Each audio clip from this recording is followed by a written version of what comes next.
पुरानी हवेली रात का समय था और अमित पुरानी हवेली के पास से गुजर रहा था। हवेली कई सालों से खाली पड़ी थी और लोगों ने इसके बारे में कई अजीब कहानियां सुनाई थीं। अमित ने हवेली के अंदर जाने का फैसला किया। जैसे ही वह अंदर गया, उसने एक अजीब सी आवाज सुनी। आवाज एक लड़की की थी जो उसके नाम पुकार रही थी। अमित ने आवाज का पीछा किया और एक कमरे में पहुंचा। वहां उसने एक पुरानी तस्वीर देखी जिसमें एक लड़की की तस्वीर थी। तस्वीर में लड़की की आंखें अमित को घूर रही थीं। अचानक कमरे का दरवाजा बंद हो गया और अमित फंस गया। उसने आवाज सुनी, अब तुम कभी नहीं जा पाओगे। अमित ने भागने की कोशिश की, लेकिन दरवाजा नहीं खुला।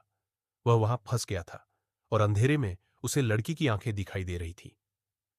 अगली सुबह लोगों ने अमित को हवेली के बाहर पड़ा पाया।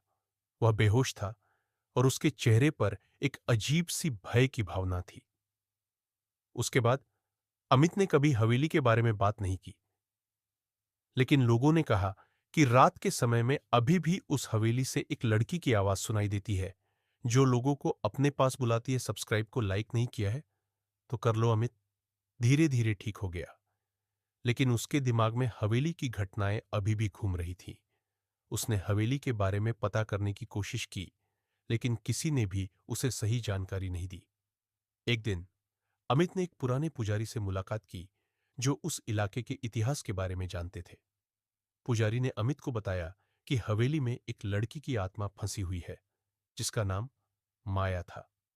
माया की मृत्यु हवेली में ही हुई थी और उसकी आत्मा अभी भी वहां भटक रही है। पुजारी ने अमित को चेतावनी दी कि वह हवेली के पास न जाए, लेकिन अमित को सच्चाई जानने की इच्छा थी। अमित ने पुजारी की बात नहीं मानी और हवेली के पास गया। वहां उसने माया की आत्मा को देखा जो उसके पास आ रही थी। अमित ने माया से बात करने की कोशिश की और माया ने उसे अपनी कहानी सुनाई। माया ने बताया कि उसकी मृत्यु एक षड्यंत्र के कारण हुई थी और उसकी आत्मा को न्याय नहीं मिला था। अमित ने माया की आत्मा को न्याय दिलाने का वादा किया और माया की आत्मा शांत हो गई। लेकिन अमित को पता नहीं था कि उसकी जिंदगी अब बदलने वाली थी। माया की आत्मा के साथ जुड़ने से अमित को एक नई शक्ति मिली थी, लेकिन इसके साथ ही एक बड़ा खतरा भी आया था। ऐसी और कहानी के लिए लाइक और सब्सक्राइब करें